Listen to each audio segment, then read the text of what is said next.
看热清茶甲大问题，今仔日一前一后，拢到新北市的永联寺来参拜。双方王不见王，并无做伙来出现。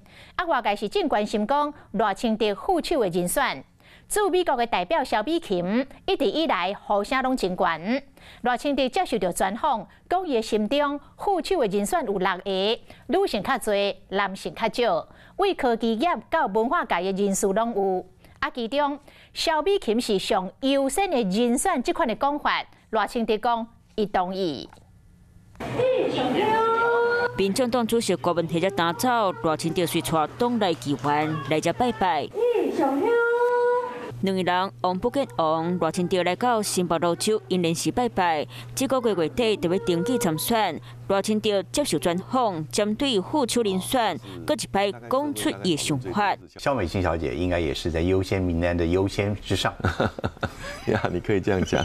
讲萧美琴是优先顺序，不过除了萧美琴，嘛也有伫咧考虑其他人选。社会大概讨论最多是萧美琴嘛？是。还有郑丽君嘛，是。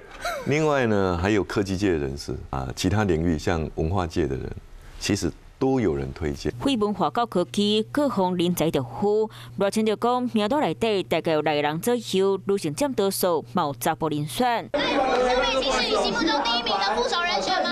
不论所谓的科技界或所谓的文化界等等，或者是不论是性别，我觉得就我个人来说呢，要考虑的其实社会认同度最高的人选。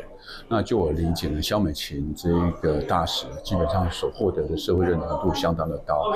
党内评估在月中人选对对外公布，毕竟若被定兄协商进度考官，伫对手局势因为徛在进前，无到上尾时刻，热清茶比较简单公开伊的底牌。Hello， 我是蒋欣梅。想要抢先掌握最及时的新闻资讯吗？赶快订阅、按赞、开启小铃铛，锁定华视新闻 YouTube 频道。